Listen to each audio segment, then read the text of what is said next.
ನಮಸ್ಕಾರ ಸ್ನೇಹಿತರೆ, ಮತ್ತೆ ರಾಜ್ಯದ ಮುಖ್ಯವಾದ ಮಾಹಿತಿಗಳನ್ನು ಡೀಟೇಲ್ ಆಗಿ ನೋಡೋಣ. ರಾಮನಗರ ಜಿಲ್ಲೆ ಹೆಸರು ಬದಲಾವಣೆ ಮಾಡುವುದು ಕುಮಾರಸ್ವಾಮಿ ಅವರ ಹಣೆ ಬರದಲ್ಲೇ ಬರೆದಿಲ್ಲ ಎಂಬ ಡಿ.ಕೆ. ಶಿವಕುಮಾರ್ ಅವರ ಹೇಳಿಕೆಗೆ ನಿಖಿಲ್ ಕುಮಾರಸ್ವಾಮಿ ಅವರು ತಿರುಗೇಟು ಕೊಟ್ಟಿದ್ದಾರೆ. ಮನೆ ಮುರುಕರು ಯಾರು ಎನ್ನುವುದು ಕರ್ನಾಟಕದ ಜನತೆಗೆ ಗೊತ್ತಾಗಿದೆ ಎಂದು ಹಾವೇರಿ ಜಿಲ್ಲೆಯಲ್ಲಿ ಮಾಜಿ ಮುಖ್ಯಮಂತ್ರಿ ಬೊಮ್ಮಾಯಿಯವರ ವಾಗ್ದಾಳಿ. ಮತ್ತೊಂದೆಡೆಯಲ್ಲಿ ನಾನು ಕರ್ನಾಟಕಕ್ಕೆ ಬರುವುದು ಕಾಂಗ್ರೆಸ್ ಸರ್ಕಾರಕ್ಕೆ ಇಷ್ಟವಿಲ್ಲ ಎಂದು ಮಾಜಿ ಮುಖ್ಯಮಂತ್ರಿ ಕುಮಾರಸ್ವಾಮಿ ಅವರು ಆರೋಪ ಮಾಡಿದ್ದಾರೆ. ಎಲ್ಲ ಮಾಹಿತಿಗಳು ಬಂದಿವೆ ಸ್ನೇಹಿತರೆ. ಮೂಡಾ ಹಗರಣದಲ್ಲಿ ನನ್ನ ತಪ್ಪು ಎಲ್ಲಿದೆ ಹೇಳಿ ಎಂದು ದಾಖಲೆ ಸಮೇತ ಮಾತನಾಡಿದ ಮುಖ್ಯಮಂತ್ರಿ ಸಿದ್ದರಾಮಯ್ಯನವರು ಬಿಜೆಪಿ ನಾಯಕರ ಆರೋಪಕ್ಕೆ ತಿರುಗೇಟು ಕೊಟ್ಟಿದ್ದಾರೆ. ವಿಡಿಯೋ ಬಹಳ ಮುಖ್ಯವಾಗಲಿದೆ ಸ್ನೇಹಿತರೆ. ಮತ್ತೊಂದೆಡೆಯಲ್ಲಿ ಕರ್ನಾಟಕದಲ್ಲಿ ಇಂದಿರಾ ಕ್ಯಾಂಟೀನ್ನಲ್ಲಿ ಹೊಸ ಮೆನು ಜಾರಿಗೆ ಮಾಡಲು ಮುಂದಾದ ಸರ್ಕಾರ. ಇಂದಿರಾ ಕ್ಯಾಂಟೀನ್ನಲ್ಲಿ ಆಹಾರ ಸೇವನೆ ಮಾಡುವವರಿಗೆ ಶೀಘ್ರವೇ ಗುಡ್ ನ್ಯೂಸ್ ಸಿಗಲಿದೆ. ಮತ್ತೊಂದೆಡೆಯಲ್ಲಿ ಬಜೆಟ್ನಲ್ಲಿ ಕರ್ನಾಟಕಕ್ಕೆ ಏನನ್ನು ಕೊಡದೆ ಅನ್ಯಾಯವಾಗಿಲ್ಲ ಅಂದರೆ ಏನರ್ಥ ನಿರ್ಮಲಾ ಸೀತಾರಾಮನ್ ಅವರೇ ಎಂದು ಮುಖ್ಯಮಂತ್ರಿ ಅವರು ಪ್ರಶ್ನೆ ಮಾಡಿದ್ದಾರೆ. ಇನ್ನು ಕೊನೆಯದಾಗಿ ಗೃಹಲಕ್ಷ್ಮಿ ಯೋಜನೆ ಫಲಾನುಭವಿಗಳಿಗೂ ಒಂದು ಗುಡ್ ನ್ಯೂಸ್ ಬಂದಿದೆ. ರಾಜ್ಯದ 20 ಜಿಲ್ಲೆಗಳಿಗೆ ಹಣ ಬಿಡುಗಡೆ. ಎಲ್ಲ ಮಾಹಿತಿಗಳನ್ನು ಡೀಟೇಲ್ ಆಗಿ ನೋಡೋಣ. ಅದಕ್ಕಿಂತ ಮೊದಲು ದಯವಿಟ್ಟು ನೀವು ನಮ್ಮ ಚಾನಲ್ಗೆ ಮೊದಲು ಬಾರಿ ಭೇಟಿ ಕೊಡ್ತಾ ಇದ್ರೆ ದಯವಿಟ್ಟು ಸಬ್ಸ್ಕ್ರೈಬ್ ಮಾಡಿ, ಪಕ್ಕದಲ್ಲಿ ಕಾಣಿಸುವ ಗಂಟೆ ಕೂಡ ಒತ್ತಿದ್ರೆ ರಾಜ್ಯದ ಮಾಹಿತಿಗಳು ನಿಮಗೆ ಸಿಗುತ್ತವೆ. ವಿಡಿಯೋಗೆ ಲೈಕ್ ಮಾಡಿ ಮತ್ತು ವಿಡಿಯೋನ ಪೂರ್ತಿಯಾಗಿ ನೋಡಿ. ಮೊದಲನೇ ಮುಖ್ಯವಾದ ಮಾಹಿತಿ, ಈಗ ರಾಜ್ಯದ ಉಪಮುಖ್ಯಮಂತ್ರಿ ಡಿ.ಕೆ. ಶಿವಕುಮಾರ್ ಅವರ ಹೇಳಿಕೆಗೆ ಕೇಂದ್ರದ ಸಚಿವ ಕುಮಾರಸ್ವಾಮಿ ಅವರ ಪುತ್ರ ನಿಖಿಲ್ ಕುಮಾರಸ್ವಾಮಿ ಅವರು ತಿರುಗೇಟು ಕೊಟ್ಟಿದ್ದಾರೆ. ರಾಮನಗರ ಜಿಲ್ಲೆ ಹೆಸರು ನಾವು ಮರುಸ್ಥಾಪನೆ ಮಾಡ್ತೀವಿ ಎಂದು ಡಿ.ಕೆ. ಶಿವಕುಮಾರ್ ಅವರಿಗೆ ಸವಾಲು ಹಾಕಿದ್ದಾರೆ. ಹೌದು ಸ್ನೇಹಿತರೆ, ಬೆಂಗಳೂರಲ್ಲಿ ಮಾಧ್ಯಮಗಳೊಂದಿಗೆ ಮಾತನಾಡಿರುವ ನಿಖಿಲ್ ಕುಮಾರಸ್ವಾಮಿ ಅವರು ಬೆಂಗಳೂರು ದಕ್ಷಿಣ ಜಿಲ್ಲೆ ಹೆಸರು ಬದಲಾವಣೆ ಮಾಡಲು ಕುಮಾರಸ್ವಾಮಿ ಹಣೆಯಲ್ಲಿ ಬರೆದಿಲ್ಲ ಎಂದು ಡಿ.ಕೆ. ಶಿವಕುಮಾರ್ ಅವರು ಹೇಳ್ತಾರೆ. ಆದರೆ ಹಣೆ ಬರಹವನ್ನ ಬರೆಯೋದು ಭಗವಂತ ಮತ್ತು ರಾಜ್ಯದ 7.5 ಕೋಟಿ ಜನತೆ. ರಾಜ್ಯದ ಜನತೆ ಕುಮಾರಸ್ವಾಮಿ ಅವರ ಹಣೆ ಬರಹ ಬರೆಯುತ್ತಾರೆ. ಕಾದು ನೋಡೋಣ, ಭಗವಂತ ಯಾರ್ಯಾರ ಹಣೆ ಬರಹದಲ್ಲಿ ಏನು ಬರೆಯುತ್ತಾನೆ ಮತ್ತು ಈಗಾಗಲೇ ಏನೇನು ಬರೆದಿದ್ದಾನೆ ಅಂತ ಮುಂದೆ ನಿಮಗೆ ಹೋಗ್ತಾ ಗೊತ್ತಾಗುತ್ತೆ ಎಂದು ಡಿ.ಕೆ. ಶಿವಕುಮಾರ್ ಅವರ ಹೇಳಿಕೆಗೆ ತಿರುಗೇಟು ಕೊಟ್ಟಿದ್ದಾರೆ. ಇನ್ನು ಇದೇ ನಡುವೆ ಡಿ.ಕೆ. ಶಿವಕುಮಾರ್ ಅವರು ಕುಮಾರಸ್ವಾಮಿ ಅವರಿಗೆ ಯಾವಾಗಲೂ ನನ್ನದೇ ಚಿಂತೆ, ನನ್ನನ್ನು ಸರ್ವನಾಶ ಮಾಡಲು ಪ್ರಯತ್ನ ಪಡುತ್ತಿರುತ್ತಾರೆ ಎಂಬ ಹೇಳಿಕೆ ಕೊಟ್ಟಿದ್ದು, ಆ ಬಗ್ಗೆ ಮಾಧ್ಯಮಗಳ ಮುಂದೆ ಪ್ರತಿಕ್ರಿಯೆ ಕೊಟ್ಟಂತ ನಿಖಿಲ್ ಕುಮಾರಸ್ವಾಮಿ ಅವರು, ನಾವು ಯಾವತ್ತೂ ಕೂಡ ಡಿ.ಕೆ. ಶಿವಕುಮಾರ್ ಅವರನ್ನ ನೆನಪು ಮಾಡಿಕೊಳ್ಳಲ್ಲ, ಆದರೆ ನಮ್ಮನ್ನು ನೆನಪು ಮಾಡಿಕೊಳ್ಳುವ ಡಿ.ಕೆ. ಶಿವಕುಮಾರ್ ಅವರಿಗೆ ನಾವು ಯಾವಾಗಲೂ ಒಳ್ಳೆಯದಾಗಲಿ ಅಂತಾನೆ ಹೇಳ್ತೀವಿ. ಇಂದು ರಾಜಕೀಯವಾಗಿ ಅವರು ತೆಗೆದುಕೊಳ್ಳುತ್ತಿರುವ ನಡೆಗಳು ಸರಿಯಿಲ್ಲ. ಬೆಂಗಳೂರು ದಕ್ಷಿಣ ಜಿಲ್ಲೆ ಅಂತ ಹೆಸರು ಬದಲಾವಣೆ ಮಾಡಿದರೆ ಅನೇಕ ಸಮಸ್ಯೆಗಳು ಬರಲಿವೆ. ರೆವಿನ್ಯೂ ರೆಕಾರ್ಡ್, ಸರ್ಕಾರದ ದಾಖಲೆಗಳಲ್ಲಿ ಬದಲಾವಣೆ ಮಾಡಬೇಕು. ಜನರು ಪ್ರತಿನಿತ್ಯ ಕೆಲಸ ಬಿಟ್ಟು ಕಚೇರಿಗಳಿಗೆ ಓಡಾಡಬೇಕಾಗುತ್ತೆ. Voter ID, Aadhaar card, gas bill address ಸೇರಿದಂತೆ ಹಲವು ದಾಖಲೆಗಳಲ್ಲಿ ಅಡ್ರೆಸ್ ಅನ್ನ ಬದಲಾವಣೆ ಮಾಡಬೇಕಾಗುತ್ತೆ. ಇವೆಲ್ಲ ಸಮಸ್ಯೆಗಳು ಆಗುತ್ತವೆ. ಅಷ್ಟು ಸುಲಭವಾಗಿ ಹೆಸರು ಬದಲಾವಣೆ ಮಾಡೋದು ಸಾಧ್ಯವಿಲ್ಲ ಎಂದು ಮಾಧ್ಯಮಗಳ ಮುಂದೆ ಅಭಿಪ್ರಾಯಪಟ್ಟಿದ್ದಾರೆ. ಇನ್ನು ಇದೀಗ ಎರಡನೇ ಮುಖ್ಯವಾದ ಮಾಹಿತಿ, ಮನೆ ಮುರುಕರು ಯಾರು ಎನ್ನುವುದು ರಾಜ್ಯದ ಜನತೆಗೆ ಗೊತ್ತಾಗಿದೆ ಎಂದು ಮಾಜಿ ಮುಖ್ಯಮಂತ್ರಿ ಬೊಮ್ಮಾಯಿಯವರು ಮುಖ್ಯಮಂತ್ರಿ ಸಿದ್ದರಾಮಯ್ಯನವರ ಹೇಳಿಕೆಗೆ ತಿರುಗೇಟು ಕೊಟ್ಟಿದ್ದಾರೆ. ಹಾವೇರಿಯಲ್ಲಿ ಮಾಧ್ಯಮಗಳೊಂದಿಗೆ ಮಾತನಾಡಿದಂಥ ಮಾಜಿ ಮುಖ್ಯಮಂತ್ರಿ ಬೊಮ್ಮಾಯಿಯವರು ಈ ಬಾರಿಯ ಕೇಂದ್ರದ ಬಜೆಟ್ನಲ್ಲಿ ಕರ್ನಾಟಕ ರಾಜ್ಯಕ್ಕೆ ಮಲತಾಯಿ ಧೋರಣೆ ತೋರಿಲ್ಲ. ಕಾಂಗ್ರೆಸ್ನವರು ಮೊದಲು ಬಜೆಟ್ನ ಪೂರ್ಣ ಪಾಠ ಓದಲಿ, ಆಮೇಲೆ ಮಾತನಾಡಲಿ ಎಂದು ಬೊಮ್ಮಾಯಿಯವರು ಹೇಳಿಕೆಯನ್ನು ಕೊಟ್ಟಿದ್ದಾರೆ. ಕೇಂದ್ರದ ಬಜೆಟ್ನಲ್ಲಿ ಯಾವ್ಯಾವ ಇಲಾಖೆಗೆ ಎಷ್ಟು ದುಡ್ಡು ಬಂದಿದೆ ಎಂಬುದನ್ನು ಕಾಂಗ್ರೆಸ್ನವರು ಮೊದಲು ಬಜೆಟನ್ನು ಓದಲಿ. ಅದೇ ಅಕೌಂಟ್ಗೆ ಈ ಒಂದು ಹಿಂದೆ UPA ಸರ್ಕಾರ ಇದ್ದಾಗ ಎಷ್ಟು ಬಂದಿದೆ, ನರೇಂದ್ರ ಮೋದಿ ಅವರ ಸರ್ಕಾರ ಇದ್ದಾಗ ಎಷ್ಟು ಬಂದಿದೆ ಎಂಬುದನ್ನು ನೋಡಲಿ. ಕರ್ನಾಟಕ ರಾಜ್ಯಕ್ಕೆ ಕೇಂದ್ರದಿಂದ ಅನುದಾನವೇ ಬಂದಿಲ್ಲ ಎಂದು ಸುಳ್ಳು ಹೇಳುವುದರ ಮೂಲಕ ಜನರನ್ನು ದಾರಿ ತಪ್ಪಿಸುವ ಕೆಲಸ ಕಾಂಗ್ರೆಸ್ ಮಾಡ್ತಿದೆ ಎಂದು ಮಾಧ್ಯಮಗಳ ಮುಂದೆ ಕಿಡಿಕಾರಿದ್ದಾರೆ. ಮತ್ತೆ ಮುಂದುವರೆದು ಮಾತನಾಡಿ, ಈಗ ಕೇಂದ್ರದಿಂದ ವಿವಿಧ ಯೋಜನೆಗಳಿಗೆ ಡೆವಲ್ಯೂಷನ್ ಆಫ್ ಫಂಡ್ನಲ್ಲಿ ಕರ್ನಾಟಕ ರಾಜ್ಯಕ್ಕೆ 44,870 ಕೋಟಿ ಹಣ ಕೊಟ್ಟಿದ್ದಾರೆ. ಉದಾಹರಣೆ ಹೇಳಬೇಕಂದ್ರೆ ಕಳೆದ 3 ವರ್ಷಗಳಿಂದ ರಾಜ್ಯದ ರೈಲ್ವೆ ಯೋಜನೆಗೆ ಪ್ರತಿ ವರ್ಷ 7,000 ಕೋಟಿ ರೂಪಾಯಿ ಕೇಂದ್ರದಿಂದ ಬರ್ತಾ ಇದೆ. ಇದೇ UPA ಅವಧಿಯಲ್ಲಿ ಕೇವಲ 700 ಕೋಟಿ ಮಾತ್ರ ಬರ್ತಾ ಇತ್ತು ಎಂದು ಮಾಧ್ಯಮಗಳ ಮುಂದೆ ಹೇಳಿಕೆಯನ್ನು ಕೊಟ್ಟಿದ್ದಾರೆ. ಮತ್ತೆ ಮುಂದುವರೆದು ಮಾತನಾಡಿ, ಇದೀಗ ಕೇಂದ್ರದ ಬಜೆಟ್ನಲ್ಲಿ ರಾಜ್ಯಕ್ಕೆ ಇನ್ನಷ್ಟು ಅನುದಾನ ಬರಬೇಕಾಗಿದೆ. ಭದ್ರಾ ಮೇಲ್ದಂಡೆ ಯೋಜನೆಗೆ 5,000 ಕೋಟಿ ಹಣ ಕೊಡಬೇಕಾಗಿದೆ. ಕೇಂದ್ರದ ಸಚಿವರನ್ನು ನಾವು ಭೇಟಿ ಮಾಡಿ ಕೇಳಿದ್ದೇವೆ. ಹಣಕಾಸು ಇಲಾಖೆ ಅನುಮತಿ ಪಡೆದು ಅದನ್ನು ಕೂಡ ಕೊಡುವುದಾಗಿ ತಿಳಿಸಿದ್ದಾರೆ.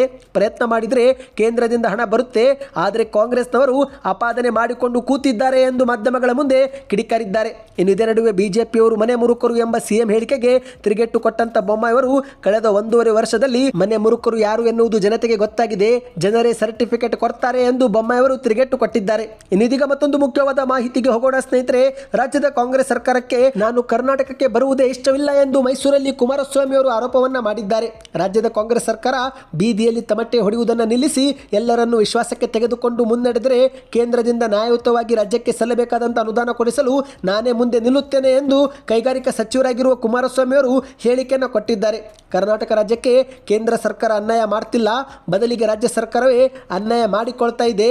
ಇಂದು ಹಲವು ರಾಜ್ಯದ ಮುಖ್ಯಮಂತ್ರಿಗಳು ಅಧಿಕಾರಿಗಳು ದೆಹಲಿಗೆ ಭೇಟಿ ಕೊಟ್ಟು ಆಯಾ ಇಲಾಖೆಗಳೊಂದಿಗೆ ಸಭೆ ಮಾಡಿ ತಮ್ಮ ಕೆಲಸವನ್ನು ಮಾಡಿಕೊಳ್ಳುತ್ತಿದ್ದಾರೆ. ಆದರೆ ಕರ್ನಾಟಕದಿಂದ ಯಾರೊಬ್ಬರು ಕೂಡ ಬರುತ್ತಿಲ್ಲ. ಕರ್ನಾಟಕದ ಪರ ಕೇಂದ್ರದ ಇಲಾಖೆಗಳಲ್ಲಿ ಧ್ವನಿ ಎತ್ತಿ ಕೆಲಸ ಮಾಡಲು ನಾನು ಸಿದ್ಧ. ಆದರೆ ನಾನು ಕರ್ನಾಟಕ ರಾಜ್ಯಕ್ಕೆ ಬರುವುದನ್ನೇ ಸಹಿಸದವರಿಂದ ಇನ್ನೇನು ನಿರೀಕ್ಷೆ ಮಾಡಲು ಸಾಧ್ಯ ಎಂದು ಮಾಧ್ಯಮಗಳ ಮುಂದೆ ಪ್ರಶ್ನೆ ಮಾಡಿದ್ದಾರೆ. ಪದೇ ಪದೇ ನಮ್ಮ ತೆರಿಗೆ ನಮ್ಮ ಹಕ್ಕು ಎಂದು ಕೇಂದ್ರವನ್ನ ಬೈದುಕೊಂಡು ತಿರುಗಿದರೆ ನಿಮ್ಮ ಕೆಲಸವಾಗೋದಿಲ್ಲ. ನಿಮ್ಮ ನಡವಳಿಕೆ ನೀವು ಬದಲಿಸಿಕೊಳ್ಳಿ, ಸಣ್ಣತನವನ್ನ ಬಿಡಿ ಎಂದು ಮಾಧ್ಯಮಗಳ ಮುಂದೆ ಹರಿಹಾಯ್ದಿದ್ದಾರೆ. ಇನ್ನು ಇದೀಗ ಮತ್ತೊಂದು ಮುಖ್ಯವಾದ ಮಾಹಿತಿಗೆ ಹೋಗೋಣ ಸ್ನೇಹಿತರೆ. ಅದಕ್ಕೂ ಮೊದಲು ದಯವಿಟ್ಟು ಪ್ರತಿಯೊಬ್ಬರು ವಿಡಿಯೋಗೆ ಲೈಕ್ ಮಾಡಿ ಮತ್ತು ಚಾನಲ್ಗೂ ಕೂಡ ಸಬ್ಸ್ಕ್ರೈಬ್ ಮಾಡಿ.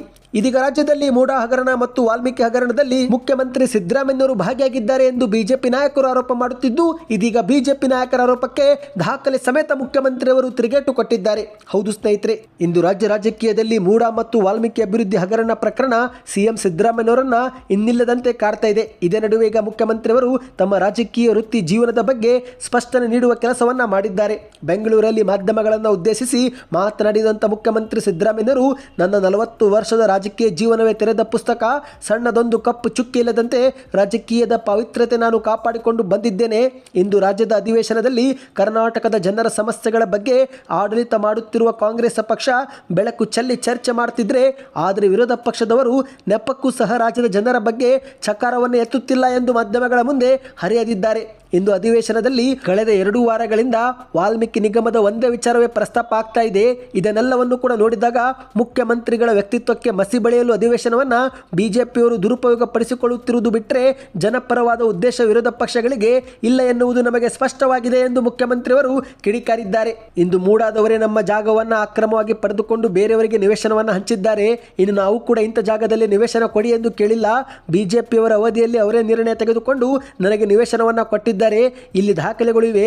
ಯಾರಿಂದ ಯಾರು ನಿವೇಶನ ಖರೀದಿ ಮಾಡಿದ್ದಾರೆ, ಯಾರಿಗೆ ಮಾರಾಟ ಮಾಡಿದ್ದಾರೆ, ಇದರಲ್ಲಿ ಮೂಡಾದವರ ಪಾತ್ರ ಏನು ಎಂಬುದೆಲ್ಲವೂ ಕೂಡ ಮಾಹಿತಿ ಇದೆ. ಈಗ ಇದರಲ್ಲಿ ನನ್ನ ತಪ್ಪು ಎಲ್ಲಿದೆ ಎನ್ನುವುದನ್ನು ಹೇಳಲಿ ಎಂದು ಮಾಧ್ಯಮಗಳ ಮುಂದೆ ಪ್ರಶ್ನೆ ಮಾಡಿ ಕಿಡಿಕಾರಿದ್ದಾರೆ. ಇನ್ನೀಗ ಮತ್ತೊಂದು ಮುಖ್ಯವಾದ ಮಾಹಿತಿಗೆ ಹೋಗೋಣ ಸ್ನೇಹಿತರೆ. ನಿಮ್ಮ ಊರಿನಲ್ಲಿಯೂ ಕೂಡ ಇಂದಿರಾ ಕ್ಯಾಂಟೀನ್ ಇದ್ದರೆ ಕಮೆಂಟ್ನಲ್ಲಿ ಈಗಲೇ ಎಸ್ ಅಥವಾ ನೋ ಎಂದು ಕಮೆಂಟ್ ಮಾಡಿ. ಯಾಕಂದ್ರೆ ಬೆಂಗಳೂರಿನ ಬಿಬಿಎಂಪಿ ವ್ಯಾಪ್ತಿಯಲ್ಲಿ ಬರುವ ಇಂದಿರಾ ಕ್ಯಾಂಟೀನ್ಗಳಿಗೆ ಆಹಾರ ಪೂರೈಕೆಗೆ ಹೊಸ ಗುತ್ತಿಗೆದಾರರನ್ನು ನೇಮಕ ಮಾಡಲಾಗಿದ್ದು, ಹಾಗಾಗಿ ಇದೇ ಆಗಸ್ಟ್ ತಿಂಗಳ 2ನೇ ವಾರ ಅಥವಾ ಸ್ವಾತಂತ್ರ್ಯ ದಿನದ ವೇಳೆಗೆ ಹೊಸ ಮೆನು ಜಾರಿಗೆ ಬರಲಿದೆ. ಹೌದು, ಚಪಾತಿ, ರಾಗಿ ಮುದ್ದೆ ಸೇರಿದಂತೆ ಹಲವಾರು ಹೊಸ ಆಹಾರ ಪದಾರ್ಥಗಳು ಇದೀಗ ಜನರಿಗೆ ಸಿಗಲಿದೆ. ಹೌದು ಸ್ನೇಹಿತರೆ, ಬಿಬಿಎಂಪಿ ವ್ಯಾಪ್ತಿಯಲ್ಲಿ 192 ಇಂದಿರಾ ಕ್ಯಾಂಟೀನ್ಗಳ ಪೈಕಿ 142 ಇಂದಿರಾ ಕ್ಯಾಂಟೀನ್ಗಳಿಗೆ ಆಹಾರ ಪೂರೈಕೆಗಾಗಿ ಹೊಸ ಗುತ್ತಿಗೆದಾರರನ್ನ ನೇಮಕ ಮಾಡಲಾಗಿದೆ. ಇನ್ನು ಮುಂದೆ ಇಂದಿರಾ ಕ್ಯಾಂಟೀನ್ಗಳಲ್ಲಿ ಉಪಹಾರಕ್ಕೆನೆ 3 ಮಾದರಿ ಆಯ್ಕೆ ನೀಡಲಾಗಿದ್ದು, ವಾರದ 7 ದಿನವೂ ಕೂಡ ಬೆಳಗ್ಗೆ ಇಡ್ಲಿ ಸಿಗಲಿದೆ. ಹೌದು, ಇಡ್ಲಿ ಸಾಂಬಾರ್ ಸೇರಿದಂತೆ ಪ್ರತಿದಿನ ಒಂದೊಂದು ಅನ್ನದ ಮಾದರಿಯ ಆಹಾರ ಸಿಗಲಿದೆ. ಹೌದು, ರೈಸ್ ಬಾತ್, ಸಾಂಬಾರ್ ಬಾತ್, ಪಲಾವ್, ಬಿಸಿಬೇಳೆ ಬಾತ್, ಖಾರ ಬಾತ್, ಪೊಂಗಲ್, ಚೌಚೌ ಬಾತ್ ಸೇರಿದಂತೆ ಇನ್ನೂ ಹಲವು ತರದ ಆಹಾರವನ್ನು ನೀಡಲು ಇಂದಿರಾ ಕ್ಯಾಂಟೀನ್ ಅವರು ನಿರ್ಧರಿಸಿದ್ದಾರೆ. ಹೌದು ಸ್ನೇಹಿತರೆ, bread jam, Mangaluru buns, coffee, tea ಕೂಡ ಕೊಡಲಾಗುತ್ತೆ ಎಂದು ಹೇಳಲಾಗುತ್ತಿದೆ. ಇಷ್ಟು ದಿನ ಇಂದಿರಾ ಕ್ಯಾಂಟೀನ್ನಲ್ಲಿ ಅನ್ನದ ಐಟಂ ಮಾತ್ರ ಕೊಡಲಾಗುತ್ತಿತ್ತು. ಆದರೆ ಇನ್ನು ಮುಂದೆ ರಾಗಿ ಮುದ್ದೆ ಜೊತೆಗೆ ಚಪಾತಿ ಕೊಡುವ ವ್ಯವಸ್ಥೆಯೂ ಕೂಡ ಮಾಡಲಾಗುತ್ತೆ ಎಂದು ಹೇಳಲಾಗಿದೆ. ಇನ್ನು ಇದೀಗ ಮತ್ತೊಂದು ಮುಖ್ಯವಾದ ಮಾಹಿತಿಗೆ ಹೋಗೋಣ. ಕೇಂದ್ರದ ಬಜೆಟ್ನಲ್ಲಿ ಕರ್ನಾಟಕ ರಾಜ್ಯಕ್ಕೆ ಏನನ್ನೂ ಕೊಡದೆ ಅನ್ಯಾಯ ಮಾಡಿಲ್ಲ ಎಂದರೆ ಏನರ್ಥ ನಿರ್ಮಲಾ ಸೀತಾರಾಮನ್ ಅವರೇ ಎಂದು ಮುಖ್ಯಮಂತ್ರಿಯವರು ಪ್ರಶ್ನೆ ಮಾಡಿದ್ದಾರೆ. ಹೌದು ಸ್ನೇಹಿತರೆ, ಇತ್ತೀಚೆಗೆ ಕೃಷ್ಣರಾಜ ಸಾಗರ ಜಲಾಶಯ ಭರ್ತಿಯಾಗಿರುವ ಹಿನ್ನೆಲೆಯಲ್ಲಿ ಜಲಾಶಯಕ್ಕೆ ಬಾಗಿನ ಅರ್ಪಿಸಿ ಮಾಧ್ಯಮಗಳ ಮುಂದೆ ಬಜೆಟ್ ವಿಚಾರ ಕುರಿತಂತೆ ಆಕ್ರೋಶ ವ್ಯಕ್ತಪಡಿಸಿದಂತ ಮುಖ್ಯಮಂತ್ರಿಯವರು ಈಗ ನಿರ್ಮಲಾ ಸೀತಾರಾಮನ್ ಅವರು ಪತ್ರಿಕಾಗೋಷ್ಠಿ ಕರೆದು ರಾಜ್ಯಕ್ಕೆ ಅನ್ಯಾಯ ಮಾಡಿಲ್ಲ ಎನ್ನುತ್ತಿದ್ದಾರೆ. ಬಜೆಟ್ ಸಮಾಲೋಚನೆ ಮೀಟಿಂಗ್ ಕರೆದಾಗ ನಾವು ಹೋಗಿದ್ದೆವು. ಭದ್ರಾ ಮೇಲ್ದಂಡೆ ಯೋಜನೆಗೆ 5,300 ಕೋಟಿ ಕೊಡುವುದಾಗಿ ಘೋಷಣೆ ಮಾಡಿದ್ರು. ಅದನ್ನು ಕೊಡಿ ಎಂದು ನಾವು ಕೇಳಿದ್ದೆವು. ಆದರೆ ಬಜೆಟ್ನಲ್ಲಿ ಈ ಬಗ್ಗೆ ಪ್ರಸ್ತಾಪವೇ ಆಗಲಿಲ್ಲ. ಇನ್ನು 15ನೇ ಹಣಕಾಸು ಆಯೋಗ ಶಿಫಾರಸು ಮಾಡಿದ್ದ 5,495 ಕೋಟಿ ವಿಶೇಷ ಅನುದಾನವನ್ನು ಕೂಡ ರಾಜ್ಯಕ್ಕೆ ಕೊಟ್ಟಿಲ್ಲ. ಇನ್ನು ಬೆಂಗಳೂರು ಫೆರಿಫೆರಲ್ ರಿಂಗ್ ರೋಡ್ಗೆ 3,000 ಕೋಟಿ ಕೊಡುವುದಾಗಿ ಹೇಳಿದ್ರು, ಅದು ಕೂಡ ಇಲ್ಲ. ರಾಜ್ಯದ ಕೆರೆಗಳ ಅಭಿವೃದ್ಧಿಗೂ 3,000 ಕೊಡುವುದಾಗಿ ಹೇಳಿದ್ರು, ಅದು ಕೂಡ ಬಜೆಟ್ನಲ್ಲಿ ಇಲ್ಲ. ಇದೆಲ್ಲ ನಮಗೆ ಮಾಡಿದ ಅನ್ಯಾಯವಲ್ಲವೇ ಎಂದು ಪ್ರಶ್ನೆ ಮಾಡಿದ್ದಾರೆ. ಕೇವಲ ಆಂಧ್ರ ಮತ್ತು ಬಿಹಾರ ರಾಜ್ಯಗಳಿಗೆ ಮಾತ್ರ ಅನುದಾನ ಕೊಟ್ಟಿದ್ದೀರಿ, ಕರ್ನಾಟಕಕ್ಕೆ ಏನು ಕೊಟ್ಟಿದ್ದೀರಿ ಹೇಳಿ ಎಂದು ಮತ್ತೆ ನಿರ್ಮಲಾ ಸೀತಾರಾಮನ್ ಅವರಿಗೆ ಪ್ರಶ್ನೆಯನ್ನ ಮಾಡಿದ್ದಾರೆ. ಮತ್ತೆ ಮುಂದುವರೆದು ಮಾತನಾಡಿ, ಇದೀಗ ಕೇಂದ್ರದ ಸಚಿವರು ಆಗಿರುವ ಕುಮಾರಸ್ವಾಮಿ ಅವರು ಮಂಡ್ಯ ಜಿಲ್ಲೆಗೆ ಏನಾದರೂ ಅನುದಾನವನ್ನು ಕೊಡಿಸಿದ್ದಾರಾ ಎಂದು ಪ್ರಶ್ನೆ ಮಾಡಿದ್ದಾರೆ. ಹೌದು ಸ್ನೇಹಿತರೆ, ಮಾಧ್ಯಮಗಳ ಮುಂದೆ ಕಿಡಿಕಾರಿದಂತ ಮುಖ್ಯಮಂತ್ರಿಯವರು ರಾಮನಗರಕ್ಕೂ ಏನಾದರೂ ಹೊಸ ಯೋಜನೆ ಬಂದಿದೆಯಾ ಅಥವಾ ಕೈಗಾರಿಕಾ ಕಾರಿಡಾರ್ ಬಂದಿದೆಯಾ, ನಾವು ಮೇಕೆದಾಟು ಯೋಜನೆಗೆ ಕೇಳಿದ ಅನುದಾನವನ್ನು ಕೂಡ ಕೊಟ್ಟಿಲ್ಲ, ರಾಯಚೂರು ಜಿಲ್ಲೆಯಲ್ಲಿ ಏಮ್ಸ್ ಸ್ಥಾಪಿಸುವಂತೆಯೂ ಕೂಡ ಮನವಿ ಮಾಡಿದ್ದೆವು, ಅದರ ಬಗ್ಗೆಯೂ ಕೂಡ ಪ್ರಸ್ತಾಪವಾಗಿಲ್ಲ, ಇನ್ನು ಮೈಸೂರು ಅಥವಾ ಹಾಸನಕ್ಕೆ IIT ಮಂಜೂರು ಮಾಡಲು ಮನವಿ ಮಾಡಿದ್ದೆವು, ಅದು ಕೂಡ ಆಗಿಲ್ಲ, ಹೀಗಿದ್ರೂ ಕೂಡ ನೀವು ಹೇಗೆ ರಾಜ್ಯಕ್ಕೆ ಅನ್ಯಾಯವಾಗಿಲ್ಲ ಎಂದು ಹೇಳುತ್ತಿದ್ದೀರಿ ಎಂದು ನಿರ್ಮಲಾ ಸೀತಾರಾಮನ್ ಅವರ ವಿರುದ್ಧ ಪ್ರಶ್ನೆ ಮಾಡಿ ಕಿಡಿಕಾರಿದ್ದಾರೆ. ಇನ್ನೀಗ ಕೊನೆಯ ಮುಖ್ಯವಾದ ಮಾಹಿತಿಗೆ ಹೋಗೋಣ. ನೀವು ಕೂಡ ಏನಾದರೂ ಕಾಂಗ್ರೆಸ್ ಗ್ಯಾರಂಟಿಯಲ್ಲಿ ಒಂದಾಗಿರುವ ಗೃಹಲಕ್ಷ್ಮಿ ಯೋಜನೆಯ ಫಲಾನುಭವಿಗಳಾಗಿದ್ದರೆ ನಿಮಗೆ ಒಂದು ಗುಡ್ ನ್ಯೂಸ್ ಬಂದಿದೆ. ಹೌದು ಸ್ನೇಹಿತರೆ, ಗೃಹಲಕ್ಷ್ಮಿ ಯೋಜನೆ ಹಣ ಕಳೆದ 2 ತಿಂಗಳಿನಿಂದ ತಾಂತ್ರಿಕ ದೋಷದಿಂದ ಜಮವಾಗುತ್ತಿಲ್ಲ, ಹಾಗಾಗಿ ಆ ಒಂದು ಸಮಸ್ಯೆಯನ್ನು ಸರಿಪಡಿಸಿ ಹಂತ ಹಂತವಾಗಿ ಜಮಾ ಮಾಡಲಾಗುತ್ತಿದೆ ಎಂದು ಮಾಧ್ಯಮಗಳ ಮುಂದೆ ಲಕ್ಷ್ಮಿ ಹೆಬ್ಬಾಳ್ಕರ್ ಅವರು ತಿಳಿಸಿದ್ದಾರೆ. ಹೌದು, ನಿಮ್ಮ ಖಾತೆಗೆ ಏನಾದರೂ ಕಳೆದ 2 ತಿಂಗಳಿನಿಂದ ಹಣ ಜಮವಾಗಿಲ್ಲವೆಂದರೆ ಆತಂಕ ಪಡುವ ಅವಶ್ಯಕತೆ ಇಲ್ಲ, ಯಾಕಂದರೆ ಮೇ ತಿಂಗಳ ನಂತರ ಹಲವರಿಗೆ ಈ ಒಂದು ಹಣ ಜಮವಾಗಿಲ್ಲ. ಈಗ ಸರ್ಕಾರ 4 ಹಂತಗಳಲ್ಲಿ ಹಣ ಜಮಾ ಮಾಡಲು ಮುಂದಾಗಿದೆ. ಮೊದಲ ಹಂತದಲ್ಲಿ ಬೆಂಗಳೂರು ಗ್ರಾಮಾಂತರ, ಬೆಂಗಳೂರು ಉತ್ತರ, ಬೆಂಗಳೂರು ಕೇಂದ್ರ, ರಾಮನಗರ, ಬೆಂಗಳೂರು ದಕ್ಷಿಣ, ಚಿತ್ರದುರ್ಗ, ದಾವಣಗೆರೆ, ಶಿವಮೊಗ್ಗ, ಕೋಲಾರ ಮತ್ತು ಚಿಕ್ಕಬಳ್ಳಾಪುರ. ಎರಡನೇ ಹಂತದಲ್ಲಿ ಗದಗ್, ಉತ್ತರ ಕನ್ನಡ, ಹಾವೇರಿ, ಧಾರವಾಡ, ವಿಜಯಪುರ, ಬಾಗಲಕೋಟೆ ಮತ್ತು ಬೆಳಗಾವಿ. ಮೂರನೇ ಹಂತದಲ್ಲಿ ಬಳ್ಳಾರಿ, ಕೊಪ್ಪಳ, ಬೀದರ್, ಯಾದಗಿರಿ, ರಾಯಚೂರು ಮತ್ತು ಕಲಬುರಗಿ. ಇನ್ನು ಕೊನೆಯ ಹಂತದಲ್ಲಿ ಚಿಕ್ಕಮಗಳೂರು, ಹಾಸನ, ದಕ್ಷಿಣ ಕನ್ನಡ, ಚಾಮರಾಜನಗರ, ಕೊಡಗು, ಮೈಸೂರು, ಮಂಡ್ಯ ಮತ್ತು ಉಡುಪಿ ಎಂದು ಹೇಳಲಾಗಿದೆ. ನೀವು ಕೂಡ ಏನಾದರೂ ಈ ಒಂದು ಊರಿನವರಾಗಿದ್ದರೆ ಈ ಒಂದು ಹಂತದಲ್ಲಿ ನಿಮ್ಮ ಖಾತೆಗೆ ಹಣ ಜಮವಾಗಲಿದೆ. ಸ್ನೇಹಿತರೆ, ಇವತ್ತಿಗೆ ಎಷ್ಟೇ ಇತ್ತು. ಈ ಎಲ್ಲ ಮಾಹಿತಿ ಇಷ್ಟವಾಗಿದ್ದರೆ ಈಗಲೇ ವಿಡಿಯೋಗೆ ಲೈಕ್ ಮಾಡಿ, ಚಾನಲ್ಗೆ ಸಬ್ಸ್ಕ್ರೈಬ್ ಮಾಡಿ ಮತ್ತು ನಿಮ್ಮ ಎಲ್ಲ ಗೆಳೆಯರಿಗೂ ವಿಡಿಯೋನ ಶೇರ್ ಮಾಡಿ.